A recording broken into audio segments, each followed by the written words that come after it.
Hello दोस्तों, क्या हाल है। तारीख आज 23 अक्टूबर 2024, दिन बुधवार, हिंदी तिथि सप्तमी। और आइए बात करते हैं आज के मुख्य समाचार में देश भर की तमाम बड़ी खबरों पर नजर डालते हैं। देखिए, आज के कुछ प्रमुख खबरों में जानेंगे दोस्तों। भयंकर चक्रवात तूफान की चेतावनी के चलते रेलवे ने ट्रेनें कैंसिल की, स्कूल कॉलेजों में भी हुई छुट्टियां। पीएम मोदी ने अपने रूस दौरे के दौरान 5 बड़ी घोषणाएं की हैं। बढ़ते मोबाइल रिचार्ज के बीच सरकारी टेलीकॉम कंपनी ने लिया बड़ा फैसला। इस राज्य सरकार की बड़ी घोषणा, ऐसे लोगों को मिलेगी हर महीने 5,000 रुपए सहायता राशि। संविदा कर्मियों, शिक्षकों और सरकारी कर्मचारियों के लिए भी सरकार ने एक बड़ा फैसला लिया है। 3 साल तक फ्री मिलेगा 7 लाख रुपए तक का लाइफ इंश्योरेंस। प्राइवेट नौकरी करने वाले कर्मचारियों के लिए भी अच्छी खबर। और कल गृह मंत्री अमित शाह ने अपने जन्मदिन पर बड़ा ऐलान किया, 6.5 करोड़ परिवारों को बड़ा तोहफा दिया। 12वीं पास है तो छात्रवृत्ति के लिए कर सकते हैं आवेदन, हर महीने मिलेगी 8,000 की मदद। इन खबरों समेत जानेंगे आज के ताजा सोना चांदी के भाव, सरकारी नौकरियों की जानकारी, मौसम समाचार। तो चलिए देखते हैं आज की 50 बड़ी महत्वपूर्ण खबरों को फटाफट से। देखिए, सबसे पहले कुछ अपडेट देखते हैं पीएम मोदी के रूस दौरे के। ब्रिक्स समिट में शामिल होने के लिए पीएम मोदी अभी रूस में है और यहाँ रूसी राष्ट्रपति व्लादिमीर पुतिन से मुलाकात की। दोनों नेताओं ने एक दूसरे को गले लगाकर बधाई भी दी। ये तस्वीरें आप देख सकते हैं। और इस मुलाकात में पीएम मोदी बोले कि रूस यूक्रेन जंग केवल बातचीत से रुकेगी, भारत इसमें हर मदद देने को तैयार है। मुलाकात के दौरान पीएम मोदी से मजाकिया अंदाज में बोले राष्ट्रपति पुतिन, हमारे रिश्ते बहुत अच्छे हैं, आप बिना ट्रांसलेटर के भी समझते हैं। मतलब पुतिन का कहना है कि हमारी बातचीत को समझने के लिए अनुवाद की ही जरूरत नहीं है, भारत रूस के संबंध इतने अच्छे हैं। पीएम मोदी ने भी कहा कि 3 महीने में मेरा 2 बार रूस आना गहरी मित्रता को दर्शाता है। वहीं इजराइल ईरान तनाव के बीच पीएम मोदी ने रूस में इस ब्रिक्स समिट में ईरानी राष्ट्रपति मसूद पेजेशकियान से भी मुलाकात की। और इस मुलाकात के दौरान पश्चिम एशिया की स्थिति को लेकर भी बातचीत हुई। और पहले ही मुलाकात में पीएम मोदी ने ईरान के राष्ट्रपति को भारत आने का न्योता भी दिया। तो राष्ट्रपति पेजेशकियान भी बोले कि मुझे कबूल है। और ईरानी राष्ट्रपति से मुलाकात के बाद देखिए, इजरायली राजदूत का भी एक बयान सामने आया। अजार बोले कि पश्चिम एशिया में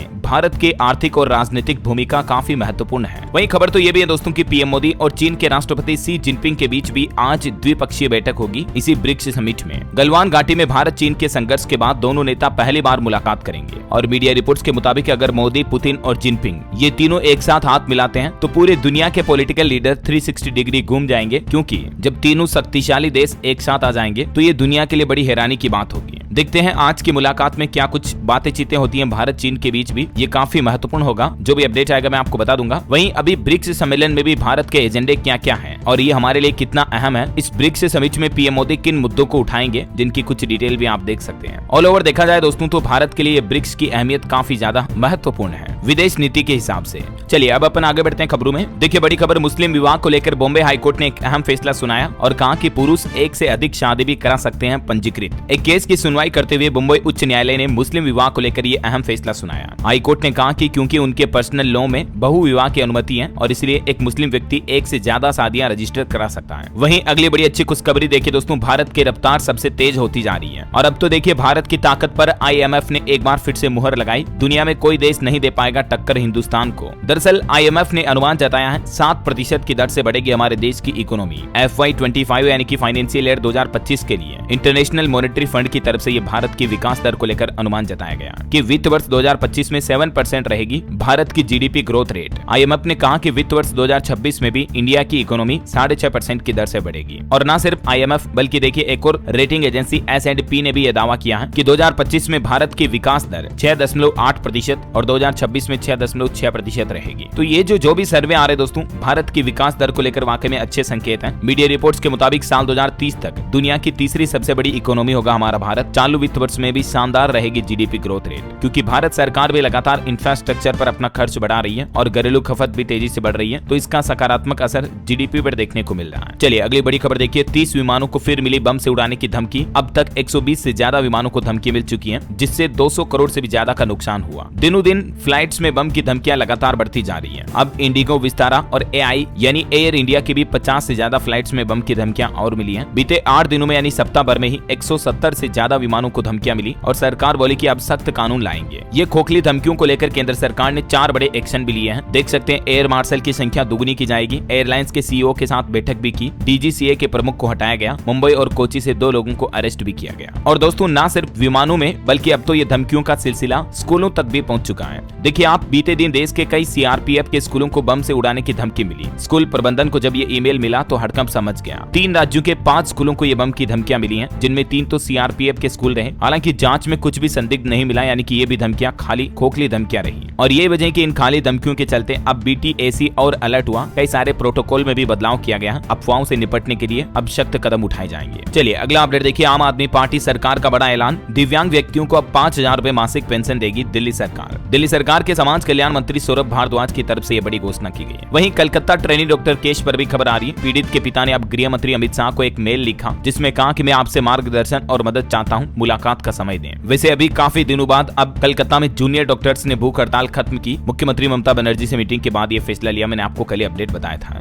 चलिए अगली खबर देखिए, दिल्ली एयर पोल्यूशन मामले की सुप्रीम कोर्ट में सुनवाई हुई। सरकार ने 10,000 फैक्ट्रियां बंद करने को कहा था, लेकिन कोर्ट ने कहा कि आपका काम सिर्फ कागजों में होता है। वहीं लद्दाख एक्टिविस्ट सोनम वांगचुक ने भी अपनी भूख हड़ताल खत्म की। केंद्र सरकार की तरफ से बातचीत का आश्वासन मिलने के बाद उन्होंने ये फैसला लिया। दोस्तों आजकल हम देख रहे हैं कि कई फाइनेंशियल एजेंसियां कह रही हैं कि यूएस रिसेशन की तरफ बढ़ रहा है और इसका असर पूरी दुनिया और ग्लोबल इकोनॉमी पर देखने को मिल रहा है। मार्केट में वोलेटिलिटी बढ़ने के भी चांसेस हैं और आपने देखा होगा पिछले कुछ सालों में क्रिप्टो करेंसी ने काफी अच्छे रिटर्न्स दिए हैं। 2 करोड़ से भी ज्यादा लोगों ने कॉइन स्विच पर भरोसा किया है और प्रॉफिट्स कमाया है, जिसका लिंक मैंने नीचे दे रखा है। और दोस्तों रिसेंटली मैंने एक जबरदस्त फीचर देखा कॉइन स्विच पर जिसका नाम है स्मार्ट इन्वेस्टमेंट, जो कि आपको एश्योर्ड प्रॉफिट्स कमाने में मदद करता है। आपको सिर्फ अपना पैसा इन्वेस्ट करना है, बाकी काम एक्सपर्ट ट्रेडर्स करेंगे जो आपके बिहाफ पे ट्रेड करते हैं। ये उन स्ट्रेटेजीज को फॉलो करते हैं जो कि मार्केट एक्सपर्ट ने रिसर्च के बाद बनाई हुई होती है। तो बस आपको इन्वेस्टमेंट करना है और आपका पैसा ऑटोमेटिकली एश्योर्ड प्रॉफिट्स के साथ ग्रो होगा। टॉप ट्रेडर्स यहाँ ट्रेड करेंगे और आप सोते सोते भी पैसे कमा सकते हैं। लिंक मैंने नीचे दे रखा, आप खुद ही देख सकते हैं। और यहाँ पर आप डिफरेंट ट्रेडर्स का ऑल टाइम परफॉर्मेंस डेटा भी देख सकते हैं, जिससे कि आपको उनके हिस्टोरिकल प्रॉफिट्स का आइडिया मिल जाता है, जिससे आप अपने इन्वेस्टमेंट के हिसाब से बेस्ट ट्रेडर चूज कर सकते हैं। और प्रॉफिट शेयरिंग का कमीशन परसेंटेज भी आप खुद ही डिसाइड कर सकते हैं। और एक अच्छी बात है दोस्तों, कॉइन स्विच दे रहा है 1% कैशबैक और 0 trading fee for next 30 days. और कॉइन स्विच एक FIU रजिस्टर्ड एक्सचेंज है जो कि यूजर की सेफ्टी का पूरा ध्यान रखता है। 2 फैक्टर ऑथेंटिकेशन, सेपरेट ट्विन जैसे फीचर्स भी मिलते हैं। ये आप उनके मार्च 31, 2024 तक के डेटा भी देख सकते हैं, जो कि क्लियरली दिखाता है कि कॉइन स्विच अपनी फाइनेंशियल हेल्थ अच्छी तरह से मेंटेन कर रहा है। और हाँ दोस्तों, एक लकी विनर को दिलजीत दोसांझ के कॉन्सर्ट की टिकट मिलेगी, जो कॉइन स्विच डाउनलोड करके कमेंट में अपना सिटी मेंशन करेगा। तो मैंने डिस्क्रिप्शन और पिन कमेंट में लिंक दे दिया है, कॉइन स्विच ऐप अभी डाउनलोड करो। चलिए अगली बड़ी अच्छी खबर देखिए, आप पासपोर्ट बनवाना और आसान हुआ, आपके घर पहुंचेगा पासपोर्ट ऑफिस। जी हाँ, पासपोर्ट बनवाने के लिए परेशान हो रहे लोगों के लिए अच्छी खबर है। पासपोर्ट आवेदकों की सहूलियत के लिए passport mobile van service launch की है सरकार की तरफ से और इससे कई राज्यों के लोगों को लाभ मिल रहा है। इसी के तहत अब उत्तर प्रदेश के भी कई जिलों में ये नई सुविधा शुरू की गई है। पासपोर्ट मोबाइल वैन आपके घर पर आएगी, जिससे आप घर बैठे ही ऑनलाइन पासपोर्ट अप्लाई कर पाएंगे, है ना। चलिए खबर देखिए, भारत पाकिस्तान के बीच एक अहम समझौता हुआ। श्री करतारपुर साहिब कॉरिडोर को लेकर यह समझौता हुआ और फिर से 5 साल के लिए यह बहाल कर दिया गया। विदेश मंत्रालय की तरफ से यह जानकारी शेयर की गई। करतारपुर साहिब कॉरिडोर समझौते की वैधता को 5 साल की अवधि के लिए बढ़ाने पर भारत पाकिस्तान दोनों देशों के बीच सहमति बनी। ये देख सकते हैं आप, विदेश मंत्री एस जयशंकर की तरफ से ट्वीट करके इस बात की जानकारी दी गई। चलिए बड़ी खबर देखिए, बैगलेस डे के लिए शिक्षा निदेशालय ने जारी किए दिशा निर्देश। 10 दिन छात्रों को मिलेगा नया अनुभव। दरअसल दिल्ली के शिक्षा निदेशालय ने दिल्ली के सरकारी और प्राइवेट स्कूलों में 10 दिनों तक बैगलेस डे, यानी कि इन दिनों में बच्चों को कोई भी बस्ता बैग स्कूल में नहीं ले जाना पड़ेगा, ये लागू करने के दिशा निर्देश जारी किए हैं। इस पहल का उद्देश्य है स्कूलों में बच्चों को सीखने के लिए एक नया अनुभव देना और तनाव मुक्त बनाना। मतलब 10 दिन ऐसे होंगे जब बच्चों को बैग नहीं ले जाना पड़ेगा। इस दौरान बच्चे खेलेंगे, कुछ नई सांस्कृतिक एक्टिविटीज करेंगे, है ना। वहीं शिक्षा से जुड़ा एक और अपडेट आ रहा, शिक्षा मंत्रालय ने बढ़ाई 5वें युवा संगम के लिए पंजीकरण की अंतिम तिथि और अब इस तारीख तक आवेदन कर पाएंगे युवा। इच्छुक उम्मीदवार अब 25 अक्टूबर तक इसके लिए आवेदन कर पाएंगे। शिक्षा मंत्रालय ने वार्षिक सांस्कृतिक और शिक्षा आदान प्रदान कार्यक्रम युवा संगम के 5वें चरण की ये तारीख बढ़ाई है। वहीं स्कॉलरशिप यानी कि छात्रवृत्ति को लेकर भी एक अच्छी खबर आ रही है। अगर आप भी 12वीं पास है तो छात्रवृत्ति के लिए आवेदन कर सकते हैं। हर महीने 8,000 रुपए तक की मदद मिलेगी। दरअसल ईशान उदय छात्रवृत्ति भारत सरकार द्वारा उत्तर पूर्वी राज्यों के छात्रों के लिए एक विशेष स्कॉलरशिप स्कीम है, यानी छात्रवृत्ति योजना है। इसका उद्देश्य उन छात्रों को वित्तीय सहायता देना जो कि उच्च शिक्षा लेना चाहते हैं, लेकिन आर्थिक कारणों से यानी कि गरीबी की वजह से अगर आगे की पढ़ाई नहीं कर पा रहे हैं, तो स्नातक में प्रवेश करने के लिए 12वीं पास स्टूडेंट को हर महीने 8,000 रुपए छात्रवृत्ति के रूप में दिए जाएंगे। विश्वविद्यालय अनुदान आयोग UGC की तरफ से ये स्कॉलरशिप स्कीम निकाली गई है और इच्छुक उम्मीदवार इस ऑनलाइन पोर्टल पर जाकर scholarships.gov.in पर जाकर आवेदन कर सकते हैं। अब इसके लिए कुछ नियम और शर्तें भी हैं। ये देख सकते हैं आप किन किन स्टूडेंट को ये छात्रवृत्ति मिलेगी। एलिजिबिलिटी क्राइटेरिया को लेकर सरकार की तरफ से ये गाइडलाइन जारी की गई है। इन राज्यों के निवासी इस छात्रवृत्ति के लिए आवेदन कर सकते हैं, ठीक है। और इसके अलावा भी 10 महीने तक ये स्कॉलरशिप दी जाएगी। चलिए अगली खबर देखिए, ADB पश्चिम बंगाल में बिजली वितरण में सुधार के लिए 24 $1.1 करोड़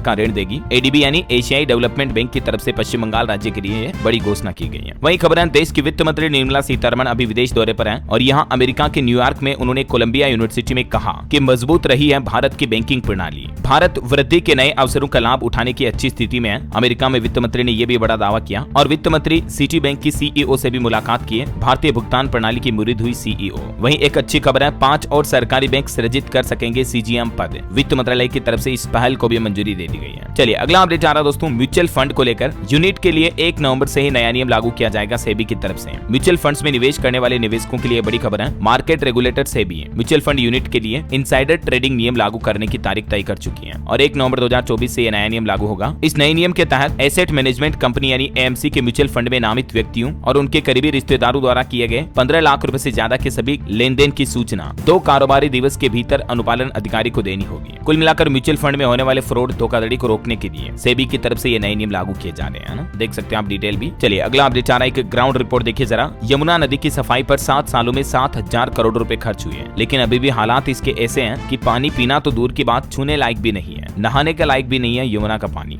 जबकि दिल्ली प्रदूषण नियंत्रण कमेटी के आंकड़ों की माने तो इतने हजारों करोड़ रुपए की धनराशि स्वीकृत की गई यमुना की सफाई के लिए। अब जा कहां रहा है ये पैसा, देखिए जरा। चलिए अगली खबर देखिए दोस्तों, सरकार ने एक और मेगा बस मिशन का नया प्लान बनाया है, जिसके तहत 2.25 लाख करोड़ रुपए खर्च किए जाएंगे। अर्बन मोबिलिटी मिशन में बस स्टॉप, टर्मिनल और डिपो समेत इलेक्ट्रिक बसों और रिलेटेड इंफ्रास्ट्रक्चर को तैयार किया जाएगा। सरकार का प्लान है नई इलेक्ट्रिक बसों की शुरुआत के साथ ही 5,000 किलोमीटर पैदल और साइकिल चलाने के लिए भी सड़कों का निर्माण किया जाएगा। रोड इंफ्रास्ट्रक्चर और बसों की सुविधाएं खास करके ग्रामीण इलाकों में बढ़ाने के लिए सरकार ये नई प्लानिंग कर रही है, देख सकते हैं आप डिटेल। 2025 में इस मिशन को लॉन्च किया जाएगा, है ना। वहीं देखिए बड़ी खबर, तमिल गान विवाद के बाद डिप्टी सीएम ने हिंदी थोपने का आरोप लगाया। तमिलनाडु में फिर से हिंदी भाषा को लेकर एक कंट्रोवर्सी शुरू हो रही है। तमिलनाडु के राज्य गान में द्रविड़ शब्द छूटने पर हंगामा शांत नहीं हुआ और राज्य की सरकारें और लोग आरोप लगा रहे कि सरकार हम पर हिंदी थोपने की कोशिश कर रही है। इस बीच अब तमिलनाडु के उप मुख्यमंत्री उदयनिधि स्टालिन ने यह भी कहा है कि मैं नवविवाहितों से अनुरोध करता हूं कि वे अपने बच्चे के लिए एक सुंदर तमिल नाम के साथ आएं, मतलब बच्चे का नाम तमिल में रखें, हिंदी में नहीं। देखिए भाषा को लेकर इतनी नफरत क्यों होती है? सभी को एक दूसरे की भाषाओं का सम्मान करना चाहिए, फिर चाहे वो हिंदी हो, संस्कृत हो, तमिल, तेलुगु, उड़िया, कोई सी भी लैंग्वेज हो, क्योंकि सबका अपनी मातृभाषाओं के साथ एक लगाव होता है, जुड़ाव होता है, जो हम बचपन से ही सीखते आते हैं, बोलते आते हैं, है ना। तो मेरा तो ये मानना कि सभी को एक दूसरे की लैंग्वेज को रेस्पेक्ट करना चाहिए, सम्मान करना चाहिए। क्या आप भी मेरी बात से सहमत है दोस्तों? अगर हाँ तो नीचे कमेंट बॉक्स में लिखिए यस डीएलएस भाई। देखते हैं कौन कौन मेरी बात से सहमत है। चलिए फिलहाल देखिए अगली खबर, पीएम मित्र और पीएलआई योजना से कपड़ा क्षेत्र में क्रांति आएगी। 95,000 करोड़ के निवेश की संभावना है। अगले 3 सालों में टेक्सटाइल क्षेत्र में ये अच्छा खासा निवेश आपको देखने को मिलेगा और इससे हजारों लाखों युवाओं को रोजगार के अवसर भी मिलेंगे, है ना। वहीं देखिए बड़ी खबर, सॉफ्ट आइसक्रीम पर अब देना होगा 18% जीएसटी। सुप्रीम कोर्ट के फैसले के उलट एएआर की तरफ से यह तर्क दिया गया। एएआर यानी अग्रिम निर्णय प्राधिकरण की तरफ से सॉफ्टी आइसक्रीम पर 18% जीएसटी दर बढ़ाने का फैसला किया है। वहीं देखिए बड़ी खबर, दुनिया के लिए संजीवनी बनेगी भारत की ई संजीवनी। महामारी में ऑनलाइन चिकित्सा से मिली बड़ी मदद। एक अध्ययन में यूके और जर्मनी के शोधकर्ताओं ने कहा कि भारत के निःशुल्क राष्ट्रीय टेलीमेडिसिन सेवा ई संजीवनी ने अब तक 30 करोड़ से ज्यादा लोगों तक चिकित्सा परामर्श उपलब्ध कराई है। तो ये भारत के लिए बड़े गर्व की बात है कि भारत की इस पहल का अंतर्राष्ट्रीय लेवल पर भी तारीफ किया जा रहा है ना। चलिए खबर है, जर्मन चांसलर शोल्ज की 3 दिवसीय भारत यात्रा 24 तारीख से शुरू होगी और इस दौरान वो पीएम मोदी के साथ बातचीत भी करेंगे। फिर पीएम मोदी और चांसलर 25 अक्टूबर को 7वें अंतर सरकारी परामर्श की सह अध्यक्षता भी करेंगे। इन्होंने पिछले साल भी 2 बार भारत की यात्रा की थी।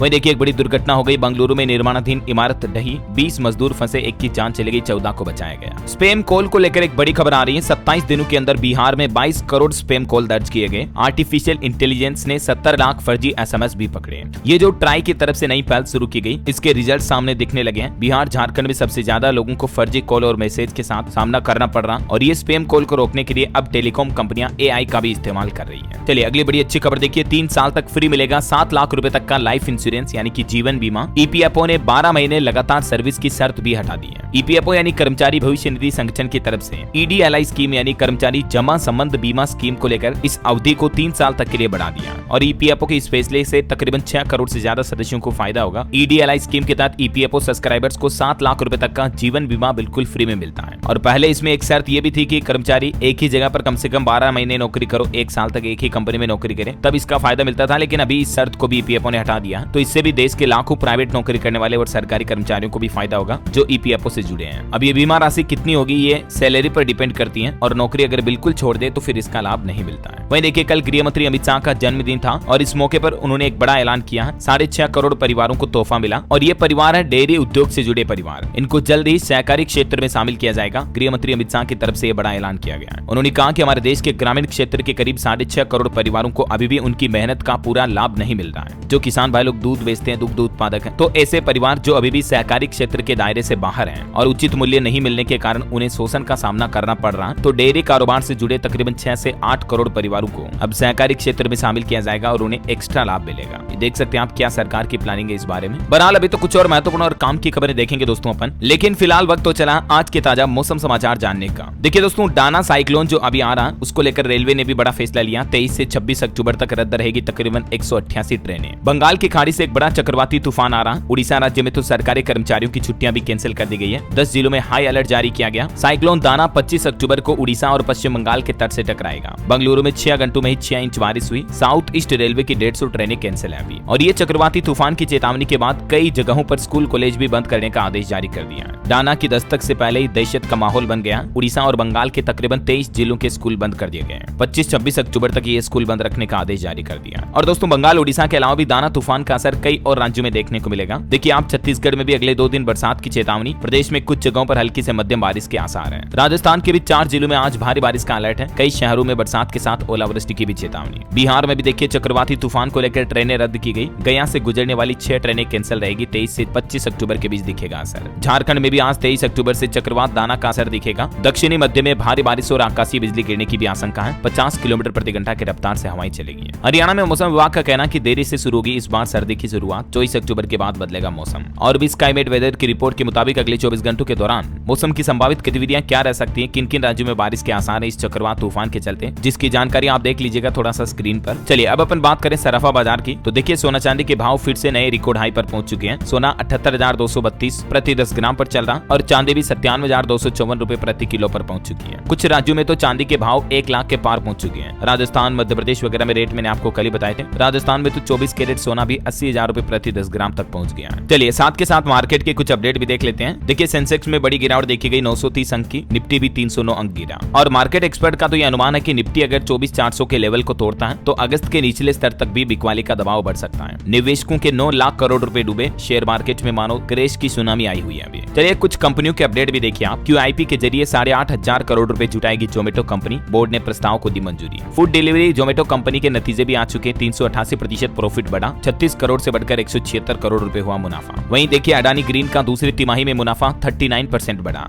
इनकम भी 30% बढ़कर 3376 करोड़ रुपए रही। और पेटीएम को भी 930 करोड़ का नेट प्रॉफिट हुआ। हुंडई कंपनी का शेयर 1.5% नीचे 1931 पर लिस्ट हुआ। ओरिएंट सीमेंट की 46.5% हिस्सेदारी खरीदेगी अंबुजा सीमेंट। 8,100 करोड़ रुपए में डील हुई। वहीं देखिए दोस्तों, बजाज हाउसिंग फाइनेंस ने IPO के बाद पहली बार नतीजे जारी किए। दूसरी तिमाही में नेट प्रॉफिट 21% बढ़कर 546 करोड़ रुपए रहा। चलिए मार्केट के बाद अब अपन आगे बढ़ते हैं खबरों में। देखिए स्कूल हॉलीडे पर खबर है। हरियाणा में छोटी दिवाली की छुट्टी की तारीख बदली गई। सभी स्कूल बंद रहेंगे। दीपावली पर 31 अक्टूबर को सरकारी अवकाश के बाद ये फैसला लिया गया। कुल मिलाकर हरियाणा में 5 दिन छुट्टियां रहने वाली है। एक तो अब 30 अक्टूबर को छोटी दिवाली का अवकाश रहेगा। इसके अलावा 31 अक्टूबर को दिवाली, 1 नवंबर को हरियाणा दिवस, 2 और 3 नवंबर को शनिवार और रविवार के चलते छुट्टी रहेगी। और अंतर्राष्ट्रीय न्यूज पर बड़ी खबर देखिए दोस्तों, बांग्लादेश में फिर से स्टूडेंट ने प्रदर्शन करना शुरू कर दिया। अब एक और नेता का इस्तीफा मांग रहे छात्र। छात्रों की मांग है अब बांग्लादेश के राष्ट्रपति भी अपने पद से इस्तीफा दें। वही खबर है, रूस पहुंचे उत्तर कोरिया के 1500 सैनिकों ने भी बढ़ाई टेंशन। दक्षिण कोरिया ने कहा कि तत्काल वापस बुलाएं। और हमारे पड़ोसी देश पाकिस्तान में भी अब 3 साल का होगा मुख्य न्यायाधीश का कार्यकाल। और एक बड़ी खबर देखिए, खिलाड़ी क्रिस गेल के देश में हड़कंप सा मच गया। लाइव मैच के दौरान 5 लोगों की गोली मारकर जान ले ली गई। फुटबॉल जगत से एक बड़ी खबर सामने आई। जेमका में यह मैच चल रहा था, इसी दौरान ये दिल दहला देने वाली घटना हुई है। एक दुर्घटना हमारे आंध्र प्रदेश राज्य में भी हो गई। देखिए बस और ऑटो रिक्शा की भीषण टक्कर में 5 लोगों की जान चली गई। चलिए आगे बढ़े खबरों में। देखिए आप, माधुरी पुरी बुच्च ही बनी रहेगी सेबी की चेयरपर्सन। 4 महीने का कार्यकाल बचा हुआ जो पूरा करेगी। और एक रिपोर्ट में दावा किया जा रहा है कि हिंडनबर्ग रिसर्च के आरोपों को लेकर सेबी चेयरपर्सन माधवी को क्लीन चिट भी मिल चुकी है। अच्छा, गुजरात में देखिए दोस्तों एक अनोखा मामला सामने आया। गुजरात के गांधीनगर में एक नकली जज पकड़ा गया। मतलब जज भी नकली, खुद की अदालत, खुद फैसले सुना रहा, फर्जी कोर्ट चला रहा, कोर्ट ही खुद की है। और कई विवादित मामलों में तो फैसले देकर 100 एकड़ तक जमीन भी हड़प ली। हद होती मतलब देखिए आप फ्रॉडबाजी की भी। इस शख्स ने खुद को जज बताया और गांधीनगर में बने अपने ऑफिस में अदालती माहौल जैसा बनाते हुए फैसले भी सुनाए। वाह, क्या कहोगे ऐसे लोगों के बारे में। ये देख सकते सकते हैं आप, ये इसकी कोर्ट की तस्वीर है। इधर लोग बैठते हैं और सामने नकली जज साहब सुनवाई करते हैं। चलिए अगली खबर देखिए, मध्य प्रदेश में 1 लाख सरकारी नौकरियां दी जाएगी। मुख्यमंत्री मोहन यादव की कैबिनेट बैठक में बड़ा फैसला लिया गया। रेप पीड़िताओं के बच्चों के लिए भी 10 लाख का फंड जारी किया सरकार ने। और ये जो 1 लाख पदों पर सरकारी भर्तियां होगी, इनकी भर्ती प्रक्रिया भी दिसंबर 2024 तक शुरू कर दी जाएगी। और भी एमपी की मोहन यादव कैबिनेट बैठक में कुछ इन अहम मुद्दों पर फैसले हुए हैं, जिनकी डिटेल आप देख सकते हैं। कई सड़कों वगैरह को भी मंजूरी दी गई। वहीं दोस्तों उत्तर प्रदेश में जो बहराइच में हिंसा फैली हाल ही में, उस पर भी सुप्रीम कोर्ट ने बुलडोजर एक्शन पर चेताया और कहा कि यूपी सरकार हमारे आदेश के उल्लंघन का जोखिम उठाना चाहती है तो उनकी मर्जी है। चलिए अगला अपडेट देखिए, सरकारी टेलीकॉम कंपनी बीएसएनएल ने बदला अपना लोगो और स्लोगन भी। बीएसएनएल के ग्राहकों की संख्या भी बढ़कर 1 करोड़ 80 लाख हो चुकी है। जहां एक तरफ अभी दूसरी टेलीकॉम कंपनियां एयरटेल, वोडाफोन आइडिया, जियो काफी महंगे रिचार्ज प्लान दे रही है। इस बीच अब लोगों का रुख बीएसएनएल की तरफ ज्यादा बढ़ रहा है। और देखिए बीएसएनएल कंपनी ने अब एक नई शुरुआत की है। 24 साल बाद बदलाव करते हुए अपने लोगो में भी चेंजेस किए हैं। अब बीएसएनएल का ये नया लोगो कुछ यूं होगा, कनेक्टिंग भारत, ये इसकी टैगलाइन रखी गई है, सिक्योरली, अफोर्डेबली और रिलायबली। बीएसएनएल ने एक नई सुविधा शुरू की है, ऑटोमेटेड कियोस्क भी, जिसके जरिए आप सिम कार्ड खरीद पाएंगे और अपग्रेड भी कर सकेंगे। और भी 7 नई सर्विस कौन कौन सी लॉन्च की देख सकते हैं आप। फाइबर इंटरनेट ग्राहकों के लिए नेशनल वाईफाई रोमिंग की सुविधा मिलेगी। 500 से ज्यादा लाइव टीवी चैनल बिल्कुल फ्री में देख पाएंगे। सिम कार्ड खरीदने अपग्रेड करने के लिए कियोस्क मिलेगा। और भारत की पहली direct to device D2D connectivity solution भी बीएसएनएल ने लॉन्च किया है। और भी स्पैम कॉल को ब्लॉक किया जाएगा। Public protection and disaster release solution भी लॉन्च किया है। और माइनिंग ऑपरेशन के लिए भी प्राइवेट 5G नेटवर्क पेश किया है बीएसएनएल ने। तो ये सरकारी कंपनी अब एक नई पहल कर रही है। वैसे दोस्तों अभी आपके हिसाब से कौन सी टेलीकॉम कंपनी सबसे अच्छी सर्विस देती है और किसके मोबाइल रिचार्ज सबसे ज्यादा महंगे हैं, कमेंट करके बताइए मुझे। देखिए एयरटेल, वोडाफोन आइडिया, जियो या बीएसएनएल, कमेंट में लिखिए फटाफट से। चलिए आगे बढ़ते हैं खबरों में। देखिए आप बड़ी खबर, भारत चीन के बीच जो अभी एक दिन पहले समझौता हुआ था, तो उस पर हमारे देश के सेना प्रमुख ने कहा कि चीन के साथ रिश्ते मजबूत करने की कोशिश जारी है।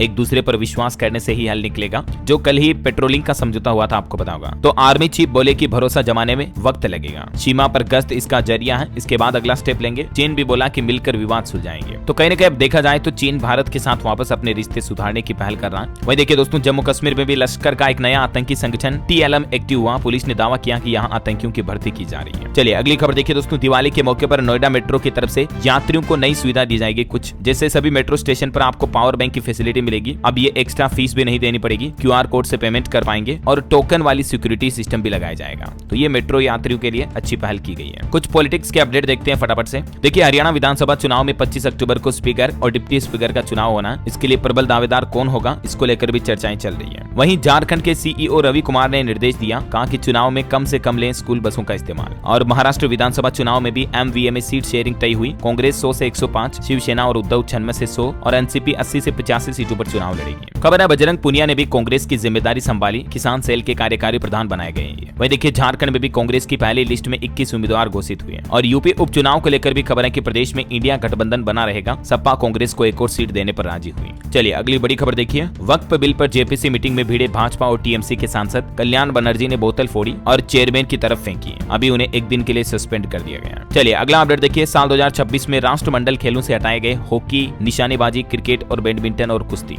इन खेलों को 2026 राष्ट्रमंडल में शामिल नहीं किया जाएगा। वहीं खबर है भारत सिंगापुर के रक्षा मंत्रियों के बीच बैठक हुई। रक्षा सहयोग को और आगे बढ़ाने पर सहमति बनी। रक्षा मंत्री राजनाथ सिंह ने नई दिल्ली में सिंगापुर के रक्षा मंत्री डॉक्टर NG इंग हेन के साथ छठे भारत सिंगापुर रक्षा मंत्री संवाद की सह अध्यक्षता की और ये मुलाकात की। इस छठी बैठक में रक्षा मंत्री राजनाथ सिंह बोले कि दिनों दिन रक्षा सहयोग बढ़ रहा है। और राष्ट्रपति भवन में सिंगापुर के रक्षा मंत्री से देश की राष्ट्रपति द्रौपदी मुर्मू ने भी मुलाकात की। इस दौरान भारत और सिंगापुर के बीच कृत्रिम मेधा में सहयोग बढ़ाने पर भी सहमति जताई गई। वहीं खबर है संयुक्त अरब अमीरात की आधिकारिक यात्रा पर गए हुए हैं अभी भारत के नौसेना प्रमुख एडमिरल दिनेश के त्रिपाठी भी। चलिए अगला अपडेट देखिए दोस्तों, भारत ने लॉन्च की चौथी परमाणु पनडुब्बी S4 जो कि एक साथ 8 मिसाइल दागने में भी सक्षम है। तो ये भी अच्छी पहल है, भारत की ताकत और बढ़ने वाली है। चलिए खबर है दिल्ली में 28 और 29 अक्टूबर को आयोजित किया जाएगा नौसेना नवाचार और स्वदेशीकरण सेमिनार का तीसरा संस्करण भी। वहीं देखिए केरल में यातायात निगरानी के लिए नया citizen sentinel mobile app launch किया गया सरकार की तरफ से। और खबर है विक्रम देव ने कोयला मंत्रालय में संभाला सचिव पद का दायित्व। 18वां प्रवासी भारतीय दिवस उड़ीसा के भुवनेश्वर में आयोजित किया जाएगा। 8 से 10 जनवरी 2025 के बीच इसका आयोजन होगा। वहीं असम राज्य ने भी भूमि अधिकार योजना का तीसरा संस्करण शुरू किया। खबर है गोवा में 24वीं राष्ट्रीय पैरा तैराकी चैंपियनशिप का भी आयोजन हुआ। चलिए अगला अपडेट देखिए, DWC ने हाल ही में जो सभी संविदा कर्मियों की सेवा समाप्त की थी, तो इस पर अब दिल्ली के पूर्व मुख्यमंत्री अरविंद केजरीवाल ने उनकी नौकरी वापस दिलाने का भी आश्वासन जताया। वहीं खबर है देश की राष्ट्रपति द्रौपदी मुर्मू ने 5वें राष्ट्रीय जल पुरस्कार प्रदान किए और कहा कि जल संसाधनों का संरक्षण और संवर्धन सभी की सामूहिक जिम्मेदारी है। मध्य प्रदेश इंदौर के नाम भी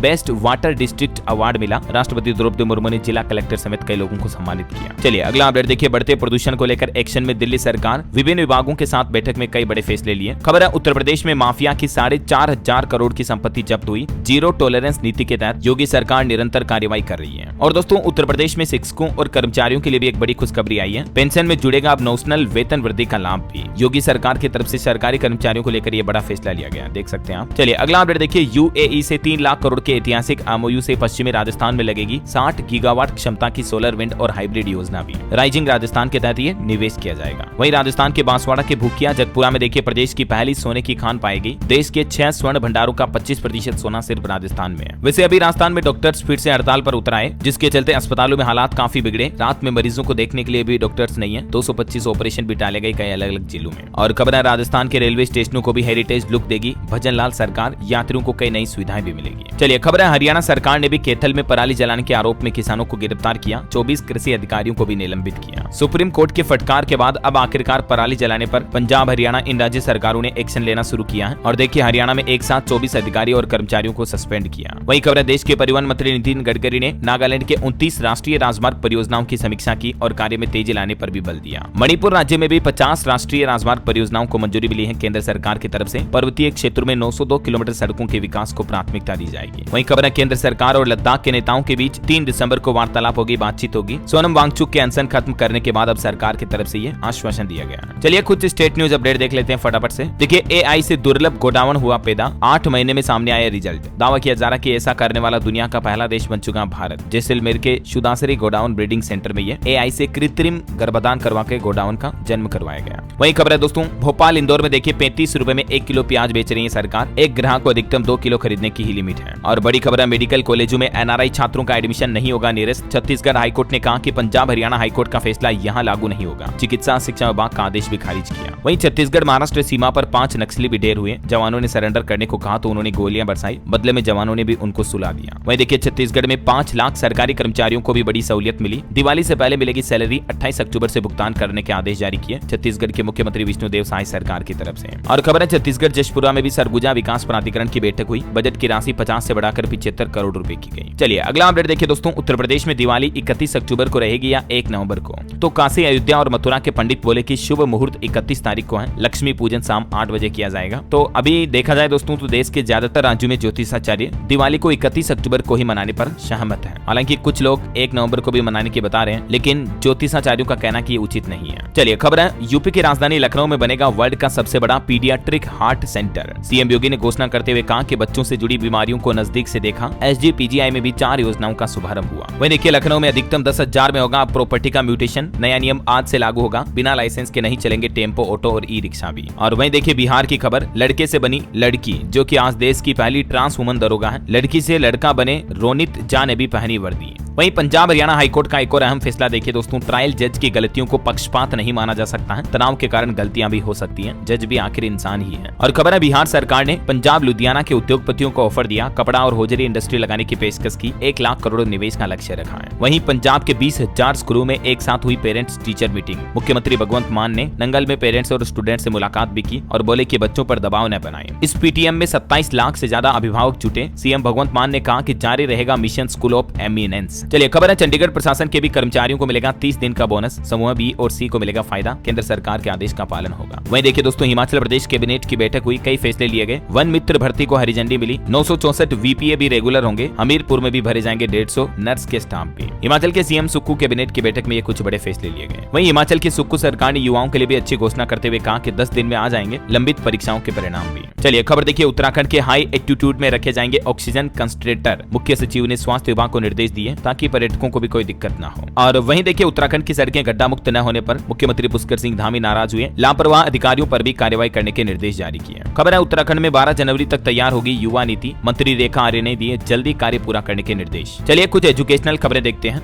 देखिए असम में टीजीटी पीजीटी के 9,000 से ज्यादा पदों पर भर्ती निकली। 15 नवंबर तक आवेदन करने का मौका है। वहीं हिमाचल कैबिनेट ने भी 2061 पदों पर भर्ती के लिए हरी झंडी दिखाई। जल्दी इनके लिए फॉर्म शुरू होंगे। और नेशनल इंश्योरेंस लिमिटेड ने भी सहायक के 500 पदों पर वैकेंसी निकाली हुई है। इस पोर्टल पोर्टल के माध्यम से इच्छुक योग्य उम्मीदवार आवेदन कर सकते हैं। और BSCB यानी कि बिहार बोर्ड परीक्षा पर भी अपडेट आ रहा। 10वीं 12वीं की बोर्ड परीक्षा के लिए पंजीकरण करने का एक और समय होगा। अंतिम तारीख पहले 21 अक्टूबर थी, तो उसको आगे बढ़ा दिया। अभी 28 अक्टूबर तक इस पोर्टल के माध्यम से बोर्ड एग्जाम के फॉर्म भरे जा सकते हैं, है ना। और खबर देखिए, महाराष्ट्र में भी शिवसेना की 45 कैंडिडेट्स की पहली लिस्ट जारी हुई। शिंदे, कोपड़ी, 5 पाखाड़ी से चुनाव लड़ेंगे। महायुति ने अब तक 144 नामों की घोषणा की है। ओके, और अंत में आज के राशिफल पर नजर डालते हैं। देखिए, वृश्चिक राशि वालों के लिए आज बिजनेस में रिस्क लेना फायदेमंद रहेगा। मकर राशि वालों को भी रुका पैसा मिलने के योग है। कर्क राशि के लोगों को अचानक लाभ मिल सकता है। तुला राशि के लोग नए अवसरों को ध्यान दें तो फायदा रहेगा। और हाँ दोस्तों, आप मुझे कमेंट करके बताइए कि पीएम मोदी अभी किस देश की विदेश यात्रा पर गए हुए हैं। कमेंट करके बताइए। करंट अफेयर्स का सवाल है। सही जवाब देने वाले लोगों को रैंडमली सेलेक्ट होने पर DLS न्यूज टीम की तरफ से एक शानदार सरप्राइज गिफ्ट जीतने का मौका मिलेगा। और इसी के साथ ही अगर आपको वीडियो अच्छा लगा तो इसे लाइक करना, शेयर भी करना। DLS न्यूज चैनल को सब्सक्राइब करके बेल आइकन जरूर दबा देना, रोजाना ऐसी इन्फॉर्मेटिव काम की खबरें देखते रहने के लिए। जय हिंद, जय भारत, वंदे मातरम।